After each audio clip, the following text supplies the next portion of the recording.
the Andy Caldwell Radio Show. Andy is a government watchdog, business and traditional values advocate, and on this show, he interviews leaders and scholars on a variety of local, state, and national issues.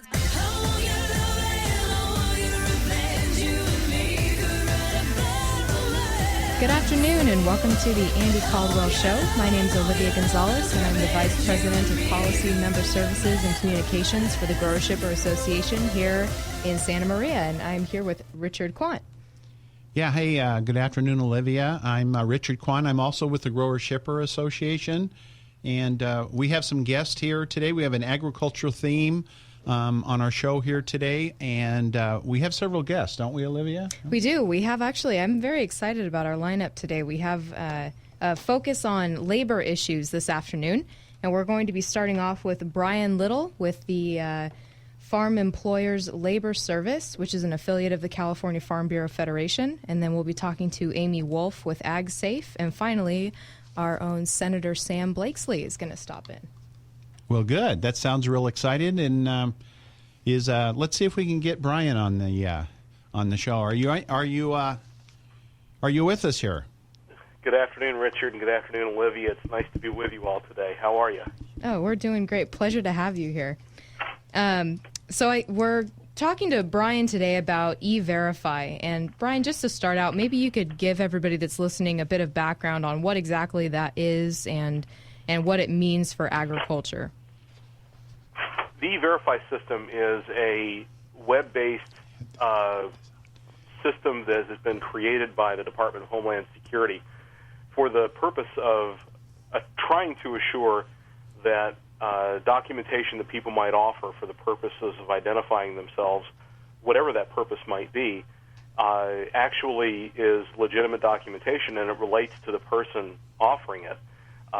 So the general idea is that you can check someone's name and social security number and make sure that they match. If you're trying to verify the identity of someone who is offering a permanent resident alien card, with the E-Verify system, they've actually digitized the actual card that aliens are issued, and that gives the verifier the ability to be able to look at the actual card given to that alien by the Immigration and Customs Enforcement Service and to better verify whether or not the person sitting in front of them actually is the person that they claim to be and the person who should legitimately and rightfully be using that document for their identification.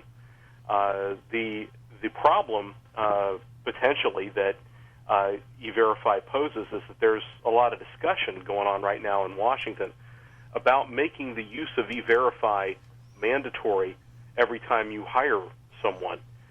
For many, many years now, employers have been required to fill out a Form I-9 since at least 1986 for the purpose of looking at documentation that someone gives you when you hire them. You're supposed to look at that documentation and make a judgment as an individual as to whether or not you think that document appears to be genuine and whether or not it relates to the person who's giving it to you. Of course, we know there's a lot of identity fraud that goes on out there and a lot of identity theft that goes on out there. And it's not particularly unusual for fraudulent documents to be used in that process. So, in a sense, as a citizen and a consumer, the idea of using something like E-Verify on its face seems like a pretty good idea, because it will help to protect all of us a little better from identity fraud, and it'll help to ensure that the documentation that people use is going to be a little better and a little more tightly regulated. But it does pose a problem potentially for agricultural employers, because we know that for a long time now, agricultural employers have relied on a foreign-born labor force to be able to do what needs to be done in agriculture, all of the hand labor in the fields and packing facilities and things like that.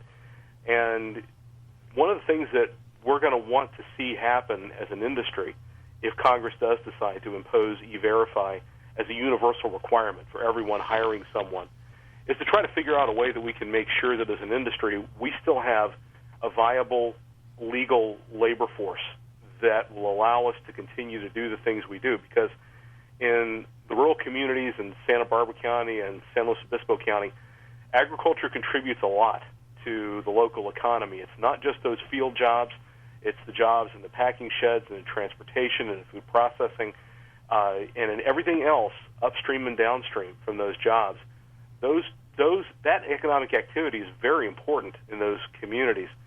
And I think it's going to be very important as we look at whether or not how Congress is going to handle this question, that we make sure that agriculture is going to have a way to be able to have enough people to do what the industry needs to do in order to remain viable. Absolutely. And I know Richard and I have been talking about this a lot lately, and I think the point you're hitting on, and let me know if you agree with us here, what we believe is that the key word in this whole issue is comprehensive.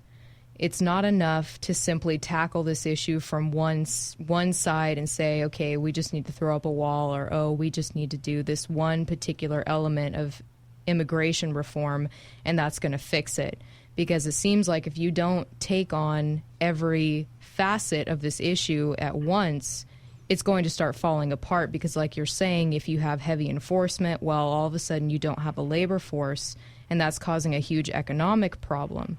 So what we've been looking at is, is this too premature? Is it too harsh of a tactic at a time when what we really need is a solution that's going to focus on more than just simply making sure that people are legal?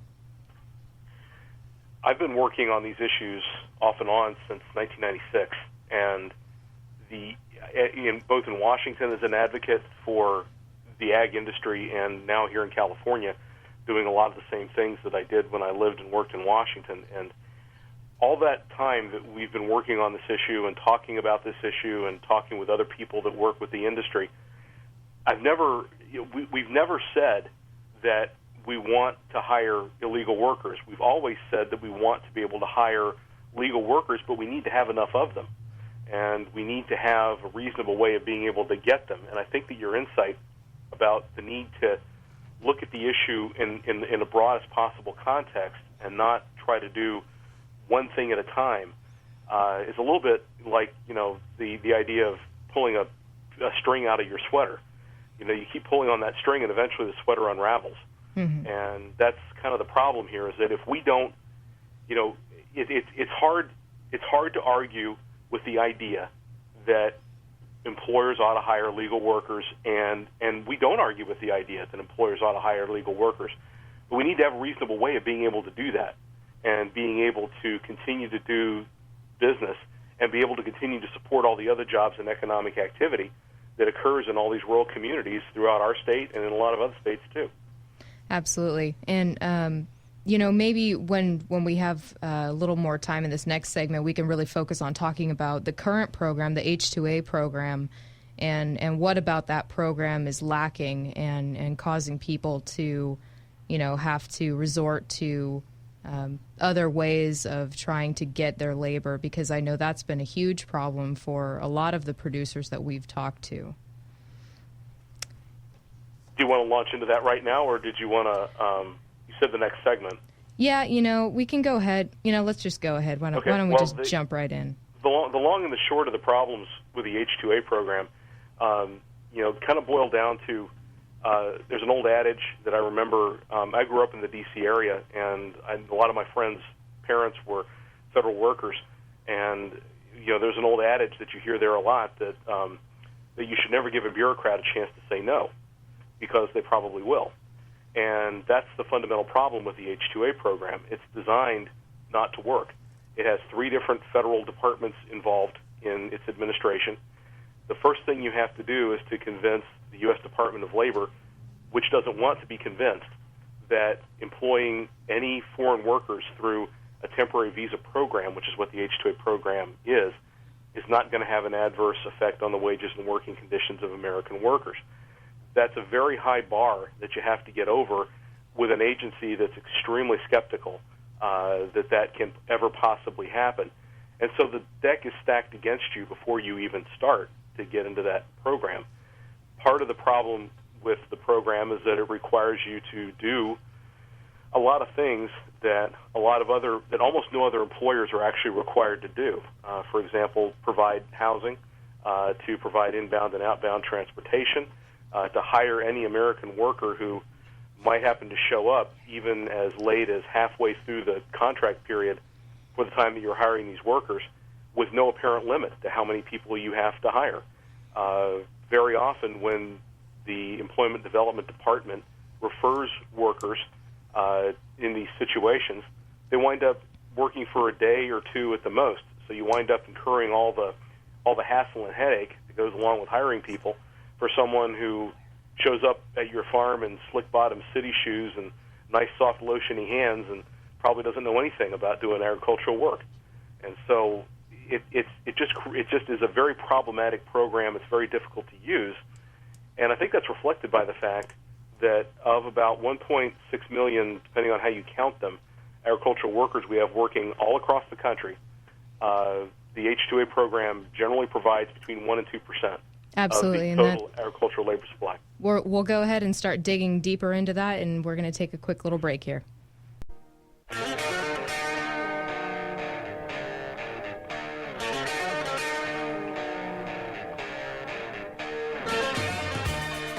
This is the Andy Caldwell Radio Show, keeping an eye on our politicians, our government, and our community. Hey, happy Friday, and welcome back to the Andy Caldwell Show. This is Olivia Gonzales and Richard Quandt here from the Grower Shipper Association, and we are talking to Bryan Little from the Farm Employers Labor Service, an affiliate of the California Farm Bureau Federation. And Bryan, we were just talking about, you gave a pretty interesting statistic about how many agricultural employees are actually using the current H-2A program, and I think that's worth repeating and discussing, maybe what are some of the factors that are contributing to the reason why that program is just not cutting it. Well, as I was saying before, all the problems associated with using the H-2A program boil down to and are proved out by the simple fact that about 2% of the agricultural labor force nationwide comes out of the H-2A program. So that's a pretty clear indictment and a pretty clear indication that the program just doesn't work and isn't able to be responsive to the labor needs of the industry in a timely manner and at a price that growers can actually afford to be able to employ people and still make a reasonable profit. It's one of the things that I think anybody who's in the business would understand is that a sizable chunk of the cost of what it costs you to grow, whatever it is you grow, is going to be the people that you have to employ to do that. And that's even more the case in California than it is in many states because employment of all kinds is much more heavily regulated in California than it is in most other places. And so if you increase by, say, 20% the price of a major input that's 60% of the cost of what you grow and sell, then you got a problem. That's your profit margin. And let's face it, farmers aren't running a charity. They're running a business. They're trying to support their families and trying to employ people and trying to contribute in their communities. So trying to internalize that extra cost is just not something that's going to be economically viable for a lot of people. Now, that's definitely a point that a lot of the general public definitely doesn't necessarily fully understand, because a lot of the criticism, which I'm sure you've heard from, the general everyday person is, why aren't these farmers hiring people that are Americans, that are native-born citizens that live here and need a job? You look at the unemployment rate right now, and there are a lot of people that look at those numbers and go, well, this doesn't make any sense. So maybe you can shed some light on to, what the dynamics are that are contributing to that factor. I don't know that I know all the answer to that question, but I do know that when farmers have tried to do that in the past, they've been singularly unsuccessful in trying to hire U.S. workers to come and do these kinds of jobs. Either they don't show up, they do show up and they're not physically or temperamentally suited to do the work. You're lucky if they last half a day. Mm-hmm. I can't tell you how many times I've had farmers, we'll sit around, we'll have a meeting, a Farm Bureau meeting, and we'll be sitting around after the meeting, maybe in the hotel at the bar, having a beer or something, relaxing, and they'll start telling stories about their own family members, their nephews and their cousins that they brought out to the farm to try to give them a job, and they lasted a half a day because it's hot out there and the work is hard and you're out in the dirt, and people don't want to do that kind of work. Plus, in California, with California's relatively generous welfare benefits, why would you want to go do farm work when you can collect fairly generous welfare benefits? So Americans are not necessarily encouraged to go and do this kind of work, and as a consequence, they don't. Absolutely, and I think there's also, there's definitely a cultural element at work there, whereas you have people that are immigrating from another country that are looking for opportunity, that are looking for a chance to be able to support their families, that are going through some really economically trying times. It seems like here you have people that are maybe unemployed, but they look at these vocational occupations and they look at these jobs that, like you say, are dirty, are hot, are challenging, and they simply feel like they're above it, is the impression that I get in a lot of instances from what I've been told by some of our own members as well. These farm workers, Olivia, are not taking work not taking work away from Americans.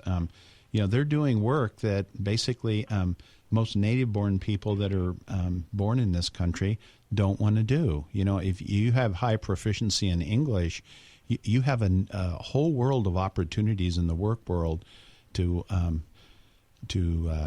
enjoy. People that work in agriculture don't have that many opportunities. They're largely immigrants, Spanish-speaking immigrants from other countries. They don't have the opportunities we have, and they have a tendency to gravitate towards this farm work. And this notion that they're taking work away from Americans by working out in the farm and harvesting these vegetables, I don't think that rings true. And our experience is that if we don't have immigrants from other countries to do this work and find a way to legalize, find a legal process so they can perform this work's not going to get done. Absolutely. I agree with you 100% on that one. So in terms of what the agriculture community is doing to try to address this problem, Bryan, what are some of the solutions, rather than looking all of the issues with illegal immigration? What are some of the ideas that people are having for addressing this? Well, one of the things that we've been talking with congressional representatives about is, I think we've come to a realization and to a recognition of the fact that going to an E-Verify type of a program, universal for all hiring that goes on everywhere in the United States, is a pretty popular idea with a lot of people. And rather than trying to fight that, it seems to me like it makes more sense to try to figure out, okay, if we're going to go down that road, let's figure out a way that we can have a legal and viable labor force after that happens, and still be able to continue in business. So some of the ideas we've been talking with folks on Capitol Hill about has been, let's instead of using the H-2A model, which is designed not to work, let's look at trying to find a greatly simplified way of allowing people to come back and forth from wherever it is that they live or want to reside, allow them to come to the United States and work for a period of time and go home again. One of the things that's happened with the increased immigration enforcement over the past 10, 15, or 20 years is that where people used to go home during the winter months, they don't do that anymore. And they have, because it's become so difficult to get back, every time they come back, they have to pay a coyote $15,000 or $20,000 to smuggle them back across the border. And to the extent that you make that the situation, they're not going to go back. They're going to settle out here in the United States when they probably would prefer to be able to go home and then to be able to come legally to the United States to work and then go home again at the end of the season. Instead of discouraging that, we should be encouraging that. We also should be creating a program that doesn't impose the cost drivers that go along with the H-2A program, so that you have wage standards that are actually based in the actual marketplace where someone actually has to employ someone, where the benefit requirements actually are similar to what they are for American workers, so that you don't have a program that's so expensive to use that nobody can use it, like the H-2A program that we have now. Absolutely. We'll start getting into all of those elements as soon as we come back.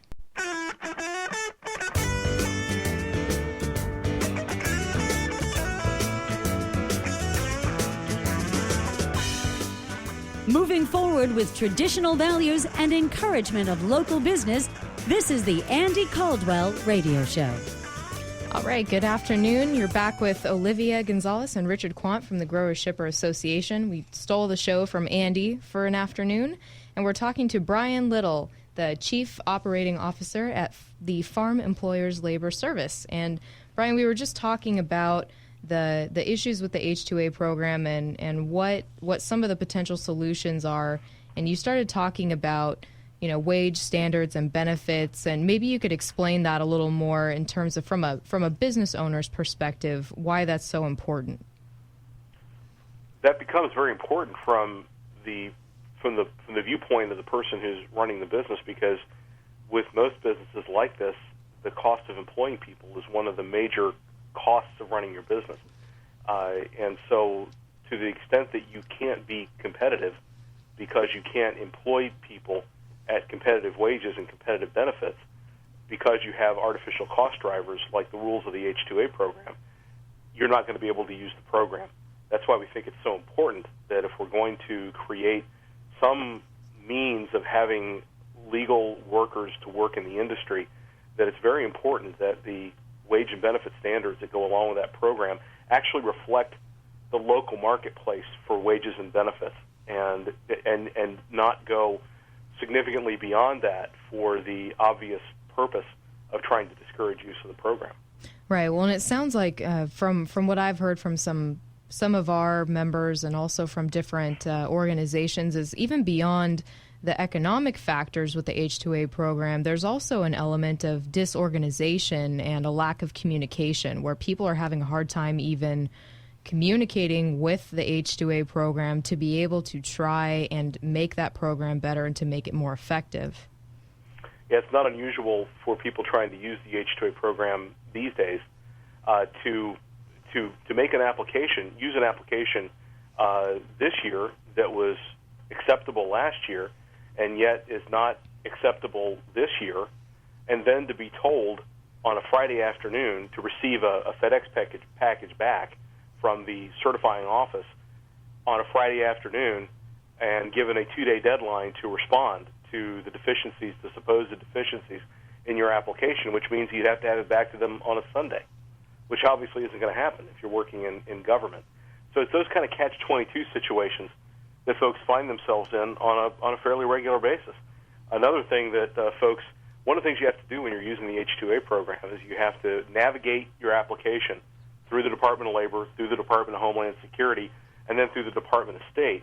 And when you're working with the Department of State, what you're trying to do is to get workers who are coming from Mexico or Guatemala or wherever it is they're coming from to go to the U.S. consulate in that country to be interviewed by a consular officer before they can be admitted to the United States. That's been something that's been part of immigration policy for as long as anybody can remember. But just getting that part of it done, I mean, you can imagine what it's like trying to deal with a bureaucrat who's in the United States who's being uncooperative. Try to imagine dealing with a bureaucrat who's in a completely different country who's being uncooperative. And you can imagine how that compounds the difficulty of trying to use the program. So there are a lot of improvements that need to be made. That must be absolutely maddening. It's not shocking to hear that only 1% to 2% of labor is coming out of that program, given that information. So you mentioned E-Verify and how that's a pretty popular concept. And like you said earlier, for your everyday person, your average consumer, why not? Why not have legal labor and have a digital system that's efficient and is going to cut down on some of that paperwork and some of the regulatory junk that's obviously being shuffled around.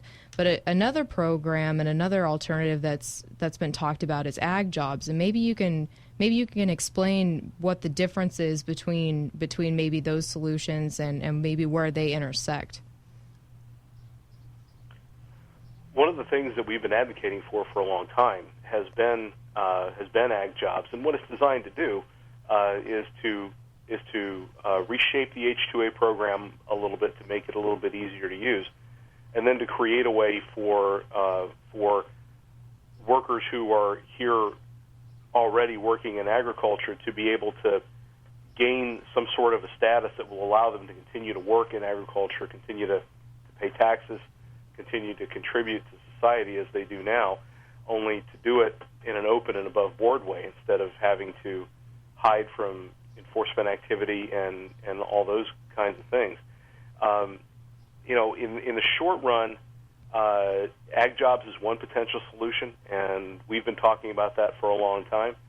If in the shorter run, if you look at what the House of Representatives in Washington is probably trying to do with E-Verify, maybe what's in order there is something that's a little bit simpler without quite so many moving parts like you have in ag jobs. That'll be a little bit easier to explain to members of Congress, and that's why we've been trying to talk about the concept of having a market-based system that will allow employers to get the workers that they need in order to continue their businesses in a way that's going to be economically viable. Now, isn't an element of ag jobs also, from what I understand about that proposal, there are also some elements of that include things like providing transportation and providing housing, and it sounds like it's actually a progressive way of looking at, in the future, how are we going to facilitate having all of these people coming into the country? Because that seems to be another issue that a lot of people have is, look, we only have so much infrastructure, and how much are these people burdening our country when it's already struggling? I think that one of the really attractive features of an idea, whether it's ag jobs or whether it's something else, that allows us to reestablish the traditional circularity of people's movement. That they can live in their home country, they can come to the United States and work, and they can return to that country. And maybe do that every year, or maybe do it for 5 or 10 years until they've saved enough money to do whatever it is that they want to do in their home country, is something that's going to accomplish a lot of things. It's going to reduce the burden on our schools and on our emergency services because these people aren't in a position, because they can't go back, they bring their families here. If you allow them to go back and forth, they'll leave their families more than likely in their home country and not have them burdening services here. But one of the key reasons why these programs have typically included that aspect of transporting people back and forth at the expense of the employer is that it's a way to make sure that people go back to their home country when they're supposed to, and they don't overstay their visas. So that's one of the reasons why we had traditionally supported that idea, because, as I said before, we don't want farm employers, to be in a position of hiring and employing illegal workers. We want to be able to employ legal workers, but we need to have a viable, workable system to be able to do that. And if paying for transportation, helping to organize transportation to get people in and out can help to accomplish that, then we're willing to do that. Absolutely, and I think that's definitely a major step on agriculture's part in really trying to take some responsibility and trying to address this in a proactive manner. And I know Dianne Feinstein has really been a champion for that particular project. What is some of the pushback that she's receiving in Washington that is making this so difficult to line out? Well, I think the primary thing that's going on in Washington is just that immigration reform is extremely difficult to do. It cuts both parties at least two different ways, and it's just a lot easier in Washington to stop something from happening than it is to make it happen. And they did the last truly major immigration reform they did was in 1996, and in the intervening years, they have not been able to reach any kind of a consensus to be able to do any kind of immigration reform in the intervening years. And it's just a really difficult political issue for these guys and gals to grapple with. You could lay all the members of Congress end to end and never reach a consensus, particularly when it comes to immigration. All right, so it's basically just a big quagmire of everybody having different opinions about what needs to happen. I think that's probably really what it truly boils down to, is everyone has their own idea of what needs to happen. And until somebody has a clear political advantage, I don't think anything's going to happen. The problem with that is the longer the problem goes unaddressed, the more difficult it becomes and the more impact it has, in this country and in this community in particular. And so it's very discouraging to see Congress, I think, delay and not be able to address this issue. And you see the states and cities and counties all addressing it in a kind of a hodgepodge type method. And we can do better as a country, but Congress needs to enact comprehensive immigration reform. Absolutely. That's the message here today. Well, we're going to take a quick break and come back for our last segment. Stay with us.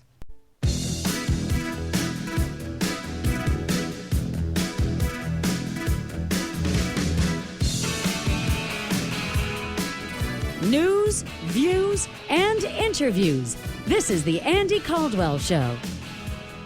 All right, welcome back to the Andy Caldwell Show. This is Olivia Gonzales and Richard Quandt from the Grower Shipper Association in Santa Maria, and we're talking to Bryan Little, Chief Operations Officer at the Farm Employers Labor Service, which is affiliated with the California Farm Bureau Federation.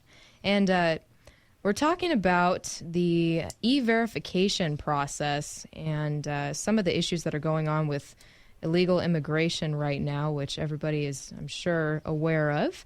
And for the last part of our discussion here, maybe we can talk about what are the ramifications of Congress passing some kind of bill that would require mandatory e-verification, in terms of how is that affecting the agriculture industry as a whole. And, something Richard and I have talked about is, what we've heard from a lot of our members is, there's a possibility that if that goes through, it's going to be such a hindrance on business that you're not going to see a lot of actual hand labor, and instead you're going to see a large push toward mechanization, which is going to cause some issues in terms of imports and our global trade.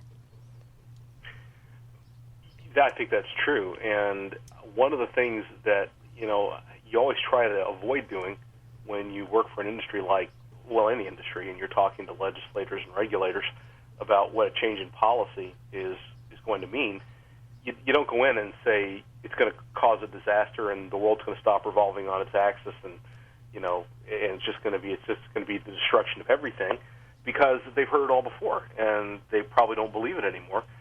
But I think that what will happen with California agriculture is that if you do this and you don't create a way for employers to be able to get a reasonable number of workers at a reasonable cost, over time, California agriculture will change. It will change to lower value commodities that will contribute less to the economic life of the communities in which these things get grown, and the products that are required as inputs on the front side and services on the back side to grow these things, transport these things, and process these things. It's going to generate a lot less income, a lot less economic activity in these communities, and you're going to continue to see what you've seen for many, many years. And that's people moving from rural areas to urban areas.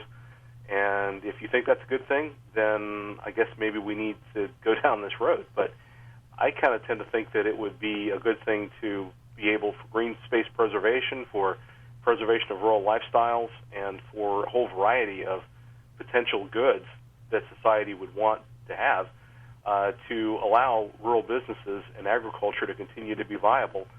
And one way you can do that is to make sure that they can continue to grow these kinds of crops. Definitely, and that's something that I think is really vastly underrated, not only in this state but in this country, is the value of having such a strong agricultural base and the type of security that comes from that. And you mentioned the shift from rural to urban uses, and obviously a lot of people are interested in the environmental movement and seeing more open space and seeing more farmland rather than buildings and malls and paving over prime farmland that we've been blessed with here in California. And when you talk about this mechanization issue, I think it turns into a problem where you have this. And when you go into a supermarket today, you have this pristine produce that's being hand harvested in a lot of instances. When you get a head of lettuce, that's not mechanically harvested. It's been chopped by hand and has been packaged in the field. And when you start looking at having a labor problem, well, all of a sudden you're going to start seeing things that aren't so pretty, and the quality is going to start becoming a little less pristine. And then what will happen is we'll be competing against other countries that don't have these labor issues. So maybe you're going to be standing in a supermarket looking at a pristine head of lettuce from Mexico versus some bagged lettuce from the United States, and all of a sudden you're diminishing your agricultural base even more that way. You know, I think any of your listeners probably have it to a significant degree in Santa Barbara, San Luis Obispo counties, but you have it to a really significant degree up in Monterey County, and that is that if you want to see a lot of that farmland in Monterey County stay in agriculture, one surefire way to allow that to happen is going to be to allow farmers to continue to grow the kind of high-value commodities that they grow on that land. If you don't, then you're just going to have the city of Monterey and the other cities in Monterey County just grow out into those agricultural areas, and before you know it, the last crop rotation that you're going to see is going to be into duplexes. Absolutely. And if you think that's a good thing, then let's make it harder to farm. And these farmers if you make it hard enough to farm, these farmers are going to stop. Absolutely, and I think that's something that people are not very realistic about, because like you say, it's always it's almost the boy cried wolf. You know, people are always hearing that, you know, this is going to really be a big deal, it's going to be a big deal, and nobody really believes it, and once it happens, it's going to be too late. And another thing that is interesting about this whole concept of agriculture turning from an exporting to an importing industry in this country is the issue of food safety, and which has obviously been a pretty primary concern in the media and in the general public eye for a little bit of time now. And that's something that people don't necessarily think about, is when you're eating food from other countries, you don't have control over what kind of practices that they're using necessarily. And yes, you can set up standards in terms of your borders and international trade, but it's definitely not the same as having the kind of standards that we do in the United States. I think that's obviously true. And, of course, over the long run, you know, we already have foreign-grown produce that American consumers consume. For the most part, that's to fill in gaps in the supply chain for what American producers can provide. But there's an awful lot of what we do in California that there's no particular reason that it couldn't be done in northern Mexico or other places. And I've talked to a lot of people who have told me that what you're seeing happening in northern Mexico now is folks are building coolers and processing facilities and things like that in anticipation of the fact that of the possibility that they may need to be able to grow these commodities down there because they're concerned that they might not be able to continue to grow them here. All right. Well, and what's interesting also is when you're talking about these businesses moving, the other thing that will change is the labor standards. You know, when people are concerned about farm workers and what farm workers are subjected to when they're working in the field, that also is going to change when you start crossing borders. That's very true. I mean, you're talking about getting paid $8 a day as opposed to $8 an hour. Absolutely. And that's a big difference. Yes. I think we might have a caller, possibly. We're trying to figure it out right now. Sorry for the delay.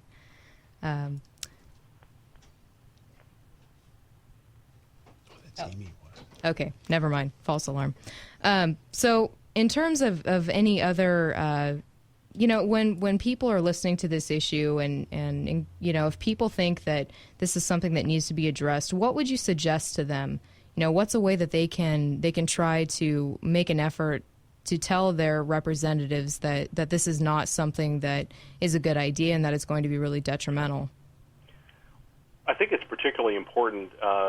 You know, you have a lot of agriculture in San Luis Obispo and Santa Barbara counties, and I think it's particularly important for the people who are involved in that industry to make it clear to their members of Congress that this is something that they're concerned about. I mean, this isn't just about it isn't all about immigration, and it isn't all about illegal workers, and it isn't all about the potential burdens on infrastructure and schools and emergency services. it's also about jobs and incomes and economic activity in these rural communities. And to the extent that the folks that work in the food industry, even if they don't necessarily aren't aware that they are in that industry, but the businesses that they work for, where they get their paychecks and go to work every day, are related to that or depend on that, it's a good idea for them to understand that all of this is interconnected. And to the extent that you start pulling one major economic piece out of the puzzle, suddenly the economy looks a lot less healthy than it would be if you try to continue to maintain the things that you have that already contribute a lot to the economic vitality of your communities. Well, thank you. Thank you for that, Bryan. That was and thank you for your input on this issue. We appreciate having you on the show, and thank you for spending the time and I think providing your insight into this issue. You're welcome. Thank you for having me on. And there you have it, Santa Maria. I mean, our crops here in the Santa Maria Valley are high value and they're labor intensive crops. And in order for agriculture to survive in this valley, we need to have labor and we need to have hand labor. And our experience has been that the immigrants, by and large, are the only people that really aspire to work out on the farms in these very difficult working positions. And we need a method in place where we can secure a legal workforce. All right, we'll be back with Amy Sage in just a second.